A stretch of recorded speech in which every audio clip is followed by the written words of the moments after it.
दोस्तों, हर हर महादेव। दोस्तों, जब ये ईरान, इज़राइल और यूएसए की जंग शुरू हुई थी, मैंने उसी दिन कह दिया था कि ये जंग छोटी जंग नहीं होने वाली। ये हफ्तों दर हफ्तों चलेगी और इस जंग में ऐसी चीज़ें होंगी जो आज तक इतिहास में कभी नहीं देखी गई होंगी। आज अगर आप इस जंग को देखेंगे तो इसमें ऐसी-ऐसी चीज़ें हो रही हैं जो कभी किसी ने सोचा भी नहीं था। वैसे तो एज़ ए कंटेंट क्रिएटर इस जंग में हमको हर रोज़ और हर घंटे ऐसी चीज़ें मिल रही हैं कि अगर हम इस पे वीडियो बनाना चाहें तो हमको बहुत सारा कंटेंट मिल सकता है। लेकिन मैंने ऐसे डिसाइड किया था कि मैं इस जंग को कुछ समय दूँगा ताकि आपको एक क्लियर पैटर्न में दिखा सकूँ इस जंग में जो हो रहा है। आज जब मैं ये वीडियो शूट कर रहा हूँ तो इस जंग को 7 दिन हो चुके हैं और अब एक क्लियर पैटर्न आना शुरू हो चुका है कि ये जंग क्यों हुई, कैसे चल रही है और आगे जाकर क्या हो सकता है। ये सारी चीज़ें मैं आपको इस वीडियो में आज बताने वाला हूँ। तो आइए इस वीडियो की शुरुआत करते हैं। सबसे पहले अगर हम बात करें तो इस 7 दिन की जंग में एग्जैक्टली हुआ क्या-क्या है आज मैं वो बताऊँगा। मैं बेसिकली आपको सिर्फ मेन बड़ी हेडिंग्स बताऊँगा जो सबसे पहली चीज़, इस जंग में ईरान ने अपनी सारी आर्सेनल खोल दी है और ईरान ऐसे हथियार अब निकाल रहा है अगेंस्ट यूएस एंड इज़राइल जो आज तक दुनिया ने नहीं देखे। वो अपने बैलिस्टिक मिसाइल्स पूरी तरीके से इस्तेमाल कर रहा है against USA and Israel. Iran अपनी ऐसी मिसाइल्स लेके आया है जैसे फतेह 1 एंड फतेह 2 जो कि बहुत डैमेज यूएसए और इज़राइल को पहुंचा रहे हैं।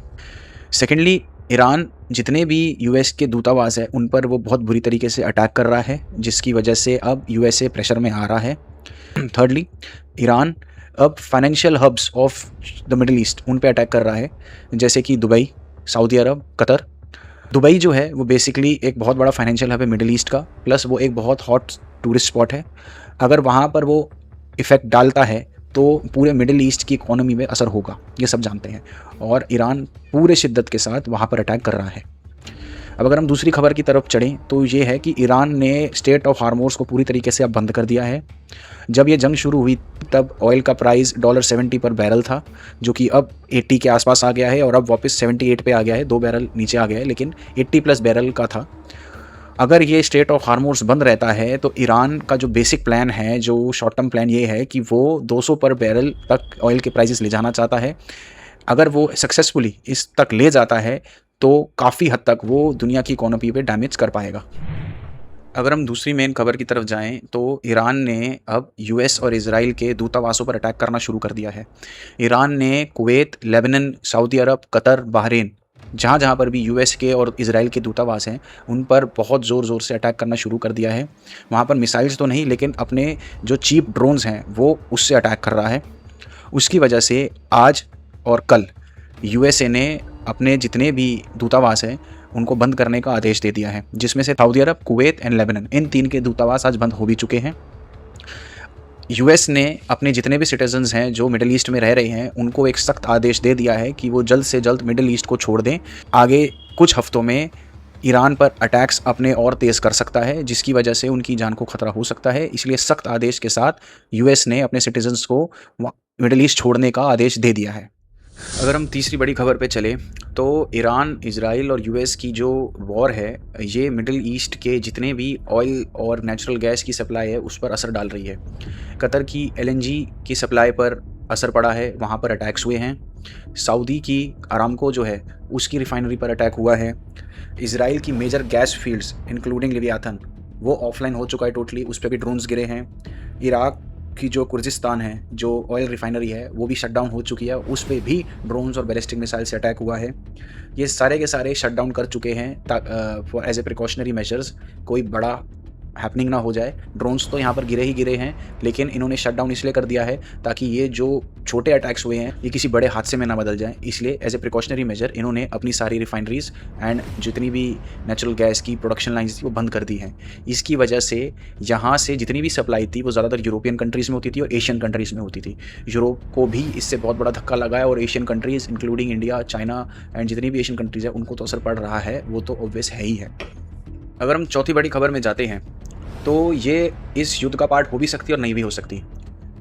सबसे पहले तो ईरान के गिराश एरिया में 4.3 रेक्टर स्केल का एक भूकंप आया है ज़मीन से 10 किलोमीटर नीचे। जो यूनाइटेड स्टेट जियोलॉजिकल सर्वे है उसने ये बताया है कि ये एरिया वैसे तो एक अर्थक्वेक प्रोन एरिया है, यहाँ पर अर्थक्वेक्स आते रहते हैं, वैसे कोई घबराने वाली बात नहीं है। लेकिन युद्ध के दौरान ऐसा कोई अर्थक्वेक आना कहीं ना कहीं दिल में और दिमाग में क्वेश्चंस खड़े करता है। दूसरी अगर हम खबर पे जाते हैं, यूएस में भी एक इसी दौरान पे 2.5 यूएस में भी 2.5 रेक्टर का एक भूकंप आया है निवादा एरिया में, जो कि सीक्रेट बेस है न्यूक्लियर टेस्टिंग का यूएस का, उसको हम एरिया 52 कहते हैं। वहाँ पर भी इसी दौरान परसों एक 2.5 रेक्टर स्केल का भूकंप आया है। अब ये खबर दोनों इस युद्ध के रिलेशन में है कि नहीं वो तो हमें आगे जाकर पता चलेगा, देखेंगे। तो एक अभी अपडेट आया एक नया, मिनटमैन 3 मिसाइल जो कि डूम्सडे वेपन कहते हैं यूएस में, उसका एक सक्सेसफुल परीक्षण भी अभी यूएस ने किया है 5 मार्च को। यूनाइटेड स्टेट्स ने ट्यूसडे को nuclear capable intercontinental ballistic missile Minuteman 3 का सक्सेसफुल परीक्षण किया है from California coast to Middle East. इसकी रेंज जो है वो बताई जा रही है 9600 किलोमीटर।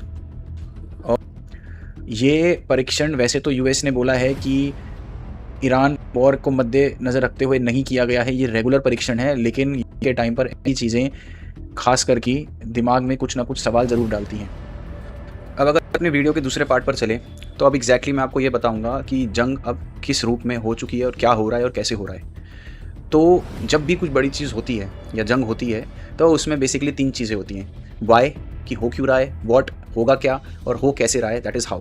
लेकिन क्योंकि अब जंग शुरू हो चुकी है, अगर मैं ये वीडियो जंग शुरू होने से पहले रिकॉर्ड करता तो मैं आपको वाई पहले बताता कि जंग क्यों हो सकती है।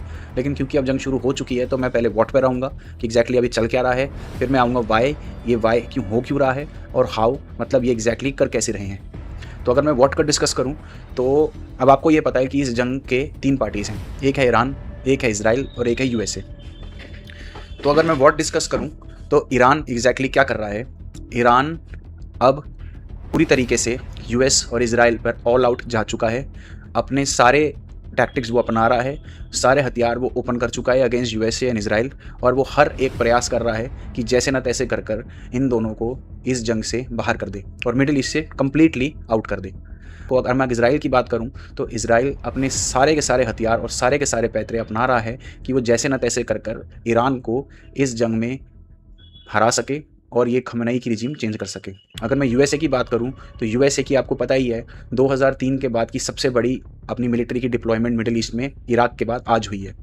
तो यूएसए तो अपना बहुत कुछ इन्वेस्ट कर चुका है और पूरे तरीके से वो ईरान के अगेंस्ट अपना युद्ध लड़ रहा है। अब अगर हम सेकंड पार्ट पर आते हैं और हम ये देखते हैं कि वाई एग्जैक्टली जो भी ये युद्ध हो रहा है ये हो क्यों रहा है। अगर हम ईरान के वाई को डिस्कस करें तो आप जैसे कि जानते हैं कि 1979 से पहले ईरान में खमनई रिजीम नहीं थी, ईरान में शाह की डायनेस्टी रूल करती थी। ईरान का जो फ्लैग हुआ करता नेशनल फ्लैग, उसमें टाइगर का एक शेप हुआ करता था, तो वो शाह डायनेस्टी का एक सिंबल था।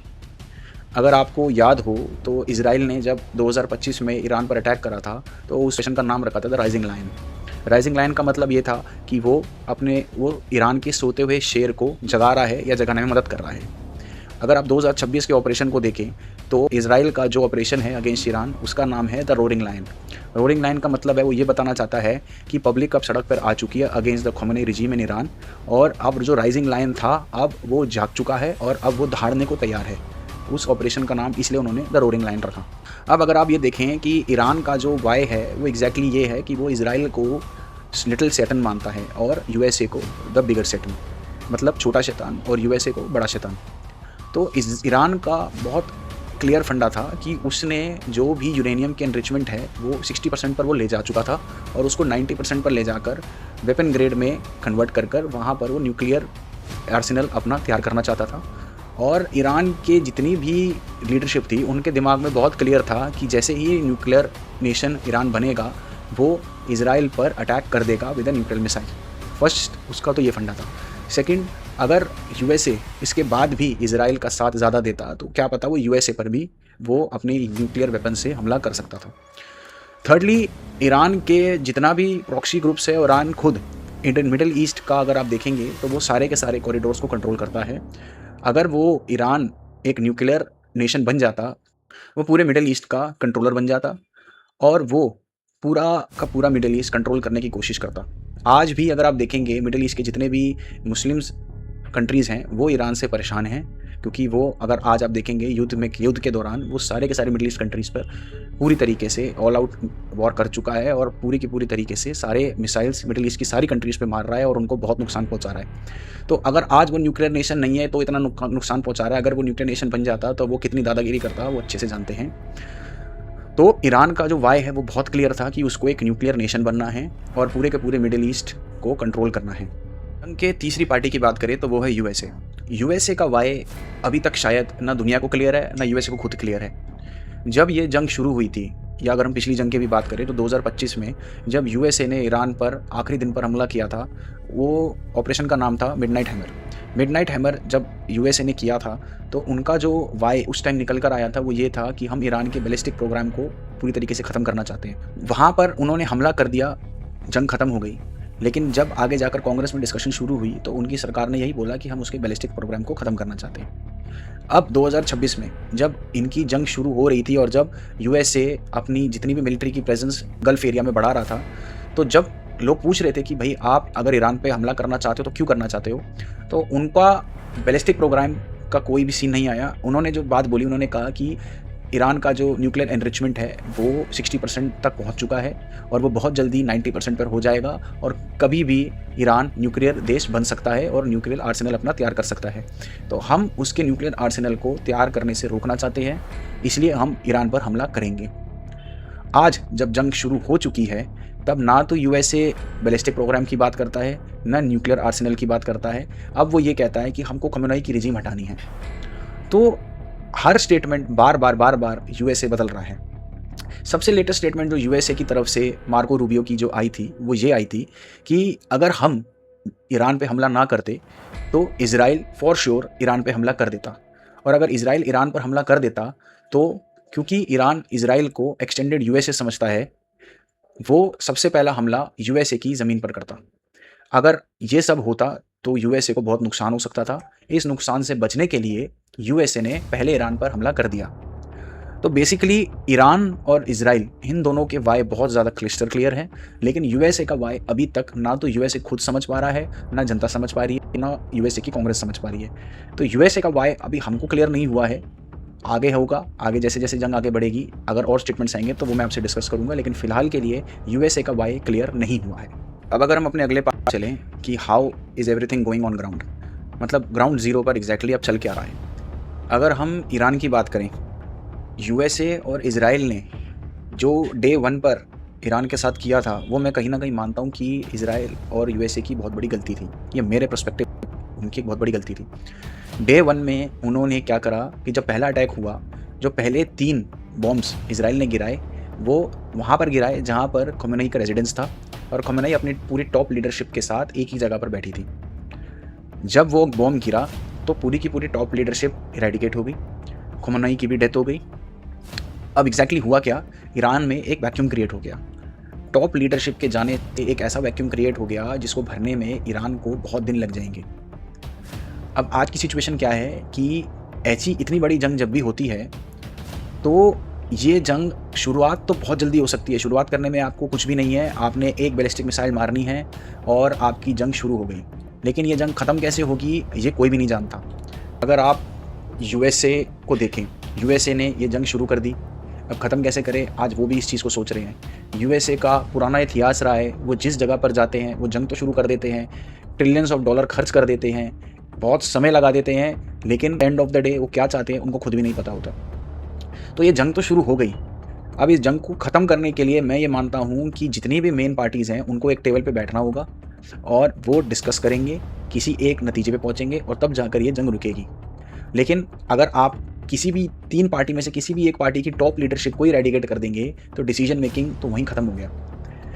जब 2025 में ईरान पर हमला हुआ था तो ईरान की टॉप लीडरशिप ने और खमेनेई ने ये कहा था कि अगर हम पूरी की पूरी टॉप लीडरशिप रेडिकेट होती है तो जितने भी ईरान के प्रॉक्सी ग्रुप्स हैं और जितने ईरान की टॉप आर्मी है और आईआरजीसी है उनको एक फ्री हैंड मिल जाएगा कि आप अपने हिसाब से और अपने सोच और समझ के हिसाब से आप दुश्मन पर हमला कर सकते हैं।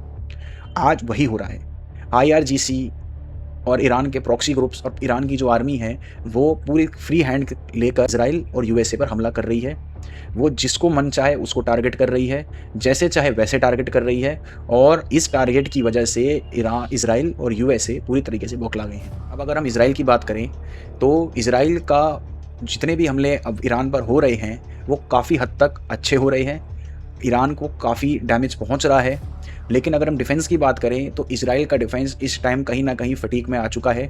जो आयरन डोम सिस्टम है इजराइल का वो 99% एक्यूरेसी का दावा ठोकता था, लेकिन आज अगर हम जंग के डेटास को देख रहे हैं, जो इतना कलेक्ट कर पा रहे हैं, उसके हिसाब से वो 80 to 85% की एक्यूरेसी दे पा रहा है। मतलब 80 to 85% के हथियार को ही डिसेप्ट कर पा रहा है। और सेकेंडली अगर हम एक चीज़ और देखें तो ईरान के जितने भी प्रॉक्सी ग्रुप हैं, जैसे हिजबुल्ला हो गया लेबनान में, और हमास हो गया गाज़ा में, और आपके हूती ग्रुप हो गए यमन में, तो ये तीन भी इजराइल पर हमला कर रहे हैं। इस हमले की वजह से इजराइल का ध्यान अब ईरान की तरफ से हटकर ईरान के प्रॉक्सी ग्रुप्स पे जा चुका है, जिसकी वजह से ईरान पर जो हमला था इजराइल का वो थोड़ा सा धीमा पड़ गया है। अब इजराइल इनके प्रॉक्सी ग्रुप्स पे हमला कर रहे हैं, इनकी जगहों पर, जैसे यमन में या फिर लेबनान में या फिर हमास के यहाँ पर अब बूट्स ऑन ग्राउंड इजराइल उतार रहा है। अब ऑब्वियसली आपको पता है लिमिटेड मिलिट्री होती है, अगर वो मिलिट्री कहीं पर बट जाएगी तो कहीं ना कहीं जो मेन उनका टारगेट था वो असर करेगा ही करेगा, और वही हो रहा है इस टाइम। अब अगर हम यूएसए हाउ को डिस्कस करें या यूएसए परफॉर्मेंस को थोड़ा बहुत डिस्कस करें तो आपको पता ही है कि 2003 में जब इराक पर यूएसए ने हमला किया था या उस पर इन्वेट करने की कोशिश की, तो ये डिप्लॉयमेंट उस टाइम यूएसए ने करी थी, उससे थोड़ी ज़्यादा ही डिप्लॉयमेंट आज ईरान के लिए यूएसए ने गल्फ एरिया में करी है। इतनी डिप्लॉयमेंट, इतनी हैवी डिप्लॉयमेंट के बाद भी आप देखेंगे कि उनके जो यूएसएस गिराल्ड है, जो युद्धपोत है, उसमें अभी आपके पास खबर आई होगी कि उसमें टॉयलेट क्राइसिस चल रहा था। वहाँ पर टॉयलेट क्राइसिस इतना ज़्यादा था कि जितने भी वहाँ पर 4,500 5,000 बंदे, वहाँ पर जितने भी सैनिक हैं, उनका जो टॉयलेट यूज़ करने का टाइम था वो 45 मिनट्स का था। तो मतलब आप ये सोच के चलिए कि वो भी किसी न किसी क्राइसिस की वजह से चल रहे हैं। यूएसए आज तो परेशानी में आ चुका है कि आसपास के बेसिस में जितनी भी लोग और जितने भी मिलिट्री के जितने भी इक्विपमेंट्स हैं वो अपने वहाँ से हटाकर इस एरिया में लेके आ रहा है। अगर आपको अभी याद होगा, कुछ दिन पहले ही सीरिया से हटाकर टूवर्ड्स मेडिटेरियन सी इन्होंने डिप्लॉय कर दिया था to support Israel and to support USA in this war. तो आप ये देखेंगे कि यूएसए कहीं ना कहीं इस जंग में परेशान हो रहा है। ईरान के हमले यूएसए पर थोड़े हावी हो रहे हैं, बट ये हमले जो यूएसए पे हावी हो रहे हैं ये टेम्परेरी ज़रूर हैं, लेकिन हावी ज़रूर हो रहे हैं। ये मेरे को अभी तक 7 दिन में ये नज़र आया है। अगर हम नेक्स्ट अपने सेक्शन में चलें तो अगर आप देखेंगे कि फ़िलहाल के लिए इजराइल और यूएसए के साथ कुछ नाटो कंट्रीज़ भी जुड़ चुकी हैं, और कुछ नाटो कंट्रीज़ जुड़ चुकी हैं और वो इजराइल और यूएसए का साथ दे रही हैं। दूसरी तरफ ईरान अकेला ही ये युद्ध लड़ रहा है। तो ईरान जब अकेला ये युद्ध लड़ रहा है तो लोग ये सवाल पूछ रहे हैं कि China, Russia, north Korea Iran का साथ क्यों नहीं दे रहे। तो मैं इसका एक ब्रेकअप देना चाहूँगा तीनों कंट्रीज़ का अलग अलग। अगर मैं चाइना की सबसे पहले बात करूँ तो चाइना का शुरू से ही 2 पर्सपेक्टिव रहा है। सबसे पहला पर्सपेक्टिव तो उसका जो मेन ब्रॉडर मैक्रो पर्सपेक्टिव है वो हमेशा ही बिजनेस रहा है। उसका ये रहा है कि यार मेरे व्यापार पे असर ना पड़े किसी भी तरीके का, because China is not a military super power, वो है military super power, but main जिस चीज़ के लिए China famous that it is a manufacturing hub of the world. तो अगर आप बात करें तो चाइना बिज़नेस को अपने माइंड में सबसे पहले रखता है, तो उसके दिमाग में हमेशा ये फर्स्ट थॉट आती है कि यार मेरा बिजनेस इफेक्ट ना हो।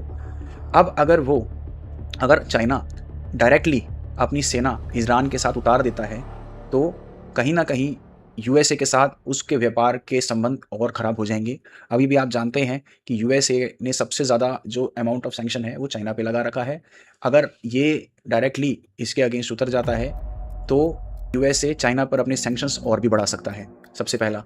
दूसरा, ये बात बिल्कुल सही है कि चाइना के पास दुनिया का सबसे ज़्यादा रेयर अर्थ का भंडार है 70% के आसपास, और चाइना के पास 90% रेयर अर्थ की रिफाइनरी है, ये भी सब जानते हैं।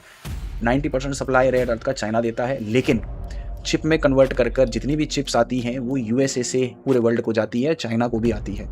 तो अगर यूएसए के अगेंस्ट चाइना उतर जाता है इस जंग में ईरान के साथ, तो यूएसए चिप का जो अपना एक्सपोर्ट है टू चाइना वो बंद कर सकता है, जिसकी वजह से चाइना बहुत बड़े आर्थिक स्तर पर संकट में आ सकता है। एआई के ज़माने में चाइना बहुत हेवीली डिपेंडेंट है यूएसए की चिप्स पर। अगर किसी तरीके से बंद कर देती है तो चाइना को बहुत बड़ा धक्का लगेगा। और आप जानते हैं डोनाल्ड ट्रंप बहुत ही शॉर्ट टेम्पर्ड है, वो कुछ भी कर सकता है, तो चाइना बहुत फूक फूक के कदम रख रही है। तो अपने सेकंड पॉइंट पर आते हैं, तो चाइना का जो दूसरा पॉइंट उसके दिमाग में हमेशा रहता है ना, कि वो हमेशा एशिया में ही स्थित रहना चाहता है। वो कभी भी एशिया से बाहर अपना इन्फ्लुएंस नहीं जमाना चाहता। वो जो भी यूनिपोलर वर्ल्ड बनाना चाहता है वो अपने ही एरिया के आसपास बनाना चाहता है। तो एशिया से बाहर जाकर गल्फ कंट्री में अपना कोई भी सैनिक बेस बनाना या अपने सैन्य बल को भेजना चाइना एक घाटे का सौदा मानता है। तो मैं ये मानता हूँ इन दो रीजंस की वजह से चाइना कभी भी डायरेक्टली ईरान के साथ इजराइल और यूएसए अगेंस्ट नहीं उतरेगा। हाँ, हो सकता है उसको कुछ टेक्नोलॉजीज प्रोवाइड करे, छोटे मोटे उसको हथियार भी भेज दे, इस चीज़ के लिए मैं मना नहीं कर रहा, लेकिन डायरेक्टली कभी भी इजराइल के भी यूएसए और इजराइल के अगेंस्ट अपना सैन्य बल नहीं उतारेगा, अपनी मिलिट्री को नहीं उतारेगा।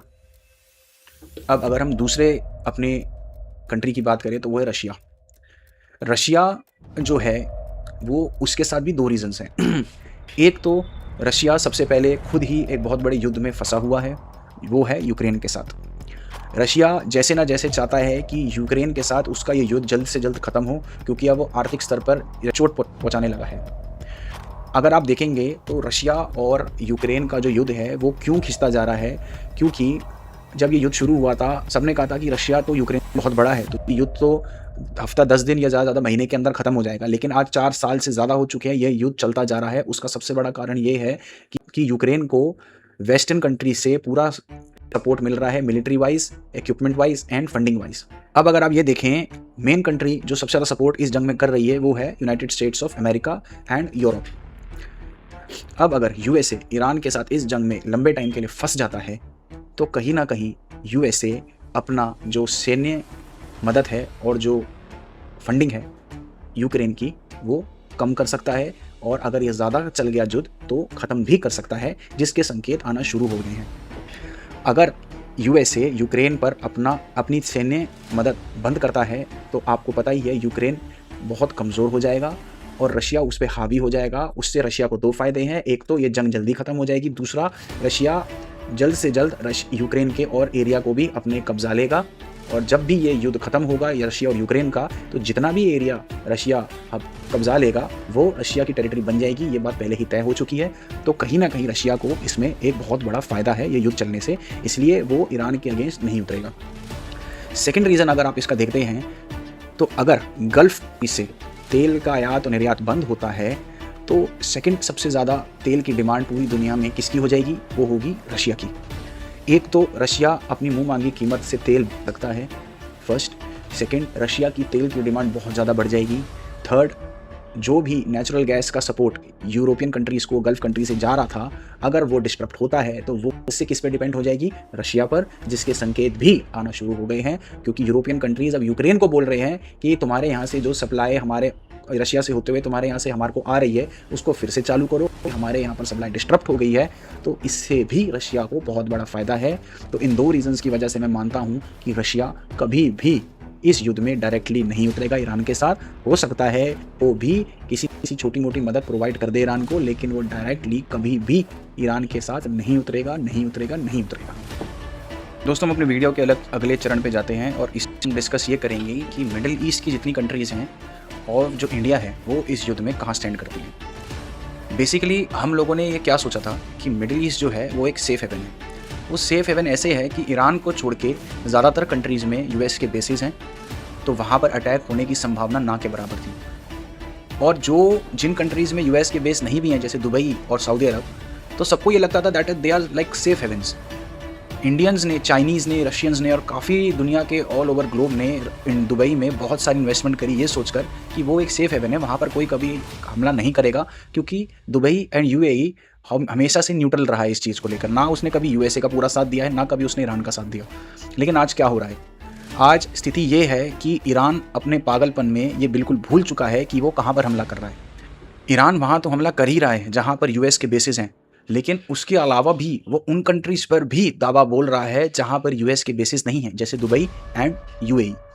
अब दुबई और यूएई को टारगेट करने का एक स्पेशल फंडा है ईरान का, वो ये है कि वो आर्थिक रूप से मिडिल ईस्ट को चोट पहुँचाना चाहता है। अब यूएई और दुबई, एक तो वो दोनों गल्फ कंट्रीज़ का फाइनेंशियल हब हैं, फर्स्ट। सेकंड, वो मेन टूरिस्ट स्पॉट्स हैं। थर्ड वो इन्वेस्टमेंट कैपिटल्स हैं, जहाँ पर लोग बाहर से लोग इन्वेस्टमेंट करते हैं गल्फ कंट्रीज में, तो सबसे ज़्यादा यूएई एंड दुबई में करते हैं। अब अगर वो इन 3 प्रोस्पेक्टिव्स को किसी ना किसी तरीके से लोगों के दिमाग से निकाल दे कि वो दुबई कोई सेफ हेवन नहीं है, तो दुबई को उस स्थिति से बाहर निकलने में सदियों लग जाएंगी। जहाँ पर भी दुबई ने आज जो भी अपनी इमेज बनाई थी, उसको बनाने के लिए दुबई को डेकेड्स लग गए थे, और आज इस युद्ध में विद इन 2 to 3 weeks वो सारा का सारा प्लान आज चौपट हो चुका है और दुबई एक अनसेफ जोन बन चुका है फॉर इन्वेस्टर्स। तो लोग आज अपनी इन्वेस्टमेंट्स जो भी करी थी, आज वो लोग पछता रहे हैं कि उन्होंने ऐसा कदम क्यों उठाया।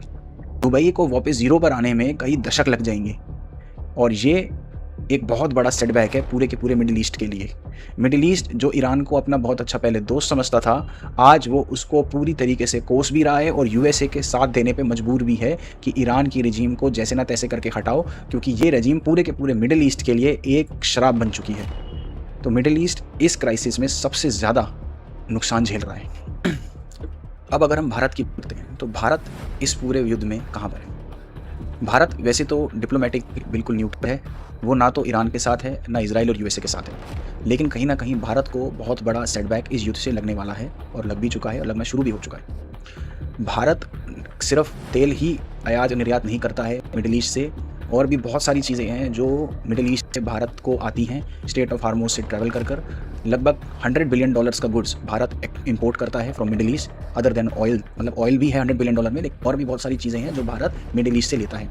जैसे कि क्या क्या इफेक्ट होगा वो मैं एक बार आपको लिस्ट बता देता हूँ। ऑयल के सप्लाई में बहुत ज़्यादा असर पड़ेगा, ये आप जानते हैं। एलएनजी की सप्लाई, लिक्विफाइड नेचुरल गैस, उसकी सप्लाई डिस्टर्ब होने वाली है क्योंकि वो कतर से आती है। एलपीजी और फ्यूल सप्लाईज वो भी बहुत ज़्यादा इफेक्ट होने वाली है।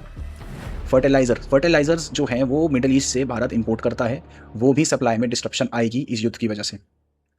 अब जो डायमंड्स है ना, डायमंड्स मिडिल ईस्ट से भारत में आते हैं, अहमदाबाद में, आपको पता ही है वहाँ पर हब है, वहाँ से डायमंड आता है, वहाँ से प्रोसेसिंग इंडिया में होती है, और प्रोसेसिंग होने के बाद वो वेस्टर्न कंट्रीज़ को एक्सपोर्ट होता है। तो अगर इंपोर्ट की सप्लाई में डिस्ट्रप्शन आएगी तो ऑब्वियसली एक्सपोर्ट में भी डिस्ट्रप्शन आ जाएगी। तो डायमंड भी एक बहुत बड़ी चीज़ है जो यहाँ से हमारे को इफेक्ट होगी। इंडस्ट्रियल रॉ मटेरियल बहुत सारा है जो कि हमारे को मिडिल ईस्ट से आता है, जैसे कि packaging material, plastic pipes, consumer goods भी काफ़ी हैं इंडस्ट्रियल जो मिडिल ईस्ट से हम इंपोर्ट करते हैं। कंस्ट्रक्शन मटेरियल भी काफ़ी है जो भारत मिडिल ईस्ट से इंपोर्ट करता है, जैसे कि लाइमस्टोन हो गया, जिप्सम हो गया, सल्फर हो गया, ये काफ़ी सारी चीज़ें हैं जो मिडिल ईस्ट से इंपोर्ट करते हैं। मेटल सप्लाई में भी भारत को बहुत बड़ा झटका लग सकता है, जो भारत जो है वो मिडिल ईस्ट से इंपोर्ट भी करता है और कुछ अमाउंट में एक्सपोर्ट भी करता है। भारत अपनी ऑयल की सप्लाई फिर भी रशिया से और वेनेजुएला से लेकर कहीं ना कहीं अपने काम को निकाल सकता है और अपने आप की सप्लाई की पूर्ति रशिया और वेनेजुएला से कर सकता है, क्योंकि अभी कुछ महीने पहले तक आपको पता ही है कि Russia was the biggest exporter of oil to India. ये तो कुछ अभी दिन पहले ही यूएसए की डील के बाद से इंडिया ने अपनी रशियन सप्लाई थोड़ी कम कर दी थी, वो अब फिर से बढ़ा दी है। और इवन ये न्यूज़ भी आपको नज़र आ रही होगी कि रशिया ने ऑयल क्राइसिस और एनर्जी क्राइसिस के बीच में इंडिया को पूरा सपोर्ट करने का वादा भी करा है, give you uninterrupted supply of energy like oil and natural gases. और सेकेंडली वेनेजुएला से ऑयल भी हम इंपोर्ट कर सकते हैं, क्योंकि India is one of those countries जिसके पास वेनेजुएलन ऑयल को रिफाइन करने की टेक्नोलॉजी और मशीनरी है। We are one of those countries जिनके पास है, क्योंकि वेनेजुएलन ऑयल को रिफाइन करना हर किसी के बस की बात नहीं है, लेकिन इंडिया के पास वो टेक्नोलॉजी है। तो एक ये बहुत बड़ा पॉइंट है। लेकिन ऑयल के अलावा भी बहुत चीज़ें हैं जो गल्फ कंट्रीज से आती है, तो उसकी वजह से भी महंगाई बढ़ सकती है भारत में। अगले चरण में मैं इस युद्ध की अपनी प्रेडिक्शन बताऊंगा। ये युद्ध कहाँ जाएगा ये तो देखो भगवान ही जानता है, बट इतना टाइम ये देखने के बाद और पढ़ने के रिसर्च करने के बाद मेरी क्या प्रेडिक्शन है मैं वो एक बार आपको बता देता हूँ। अगर हम बात करें इजराइल की, तो मैंने आपको पहले भी बताया कि उसका जो वाय है वो बहुत क्लियर है, क्रिस्टल क्लियर है कि खुमनोई रिजीम को इरेडिकेट करना है। उस खुमनोई रिजीम की इरेडिकेशन से सारे के सारे एजेंडाज इजराइल के बिल्कुल कंप्लीट हो जाते हैं और पूरे हो जाते हैं। चाहे वो न्यूक्लियर पावर बनने का जो सपना ईरान का वो खत्म करना, या फिर बैलिस्टिक प्रोग्राम को ख़त्म कर देना, और मिडिल ईस्ट की ताकत बनने का जो जुनून है ईरान का वो खत्म होना, ये सब कुछ with the eradication of khamani regime ये सब चला जाएगा। तो इसलिए इजराइल का राय बहुत क्लियर है, the eradication of the khamani regime, जो कि मुझे लगता है कि इस युद्ध में हो जाएगा। चाहे ये युद्ध 10 दिन चले, चाहे 20 दिन चले, चाहे 200 दिन चले, लेकिन मैं मानता हूँ कि खमनी रिजीम इरेडिकेट होकर रहेगी और इजराइल अपने वाय में बहुत ज़्यादा क्लियर है और वो अपने वाय को अचीव कर लेगा। अब अगर हम ईरान की बात करते हैं, तो ईरान का जो मेन बेसिक गोल है वो है है कि यूरेनियम का जो एनरिचमेंट है वो 90% तक ले जाए, वेपन ग्रेड तक ले जाए और अब ईरान को एक न्यूक्लियर स्टेट बना ले। लेकिन मैं ये मानता हूँ ये गोल कभी भी अचीव नहीं होगा। ये सिर्फ इजराइल के अगेंस्ट नहीं रहा अब, ना यूएसए के, अब ये पूरे वर्ल्ड के लिए हो गया है। अब पूरा वर्ल्ड जान गया है कि अगर ईरान बिना न्यूक्लियर हुए इतना तबाही मचा सकता है, तो अगर वो न्यूक्लियर स्टेट बन गया तो क्या कुछ नहीं कर देगा। तो इसलिए अब इस युद्ध के बाद, इस 7 दिन के युद्ध के बाद पूरी दुनिया ये मेक श्योर करेगी कि ईरान न्यूक्लियर स्टेट ना बने, तो उसका वाई कभी भी अचीव नहीं होगा और खुमनई रिजीम इरेडिकेट होकर रहेगी। ये मैंने आपको इजराइल के वाई में ही बता दिया था। अब अगर हम यूएसए के वाई पे डिस्कशन करते हैं, उसकी प्रिडिक्शन थोड़ी सी कॉम्प्लिकेटेड है। यूएसए की जो प्रिडिक्शन है ना, वो युद्ध से रिलेटेड भी है और कुछ युद्ध के बाद की भी है। ट्रंप अभी कुछ दिनों में मिड टर्म में जाने वाला है। नवंबर 2026 में ट्रंप सरकार मिड टर्म को फेस करेगी। अगर ईरान का युद्ध और लंबा खिंचता है तो तेल के दाम बढ़ना तय है। आज वो $80 पर बैरल है। अगर ईरान अपने मोटिव में अचीव हो जाता है और $200 पर बैरल पे तेल पहुंच जाएगा, तो ये की अर्थव्यवस्था को पूरी तरीके से अंदर तक हिला देगा। और यूएसए की जनता तेल के मामले में बहुत सेंसिटिव है, और अगर ये तेल का जो मामला है और ये तेल के रेट्स जो हैं मिड टर्म के आसपास बढ़े, तो ट्रंप सरकार ये मिड टर्म हार जाएगी। और ट्रंप ये पहले भी बोल चुका है कि अगर मैं ये मिड टर्म हार गया तो जो डेमोक्रेट्स हैं वो इसको इम्पीच कर देंगे। तो ये डर ट्रंप को सताता है, और मैं ये मानता हूँ कि अगर ये युद्ध प्रोलॉन्ग खिंच गया तो ये होना संभव है। ये युद्ध यूएसए जीतेगा। इस जीतने का मतलब है खुमनई रिजीम हट जाएगी, ईरान ये युद्ध हार जाएगा, क्योंकि ईरान में महंगाई बहुत बढ़ जाएगी और ईरान के पास भी जितने भी गोला बारूद है वो लिमिटेड सप्लाई में है। इजराइल के पास अनलिमिटेड सप्लाई है, क्योंकि उसके खुद के भी गोला बारूद है और यूएसए के भी हैं। तो ईरान के पास लिमिटेड सप्लाई है, वो कभी ना कभी ख़त्म ज़रूर होंगे। लेकिन यूएसए ये जंग जीतेगी ज़रूर, लेकिन महंगाई की चोट यूएसए को बहुत दर्द देने वाली है। ये मैं मानता हूँ कि यूएसए महंगाई से गुजरेगा इस युद्ध की वजह से। और अगर वो ये जंग जीत भी जाता है, जो कि जीतेगा ही, लेकिन अगर तेल के प्राइस इतने ज़्यादा होते हैं तो ये मानता हूँ कि अमेरिका ये युद्ध जीत के भी हार जाएगा।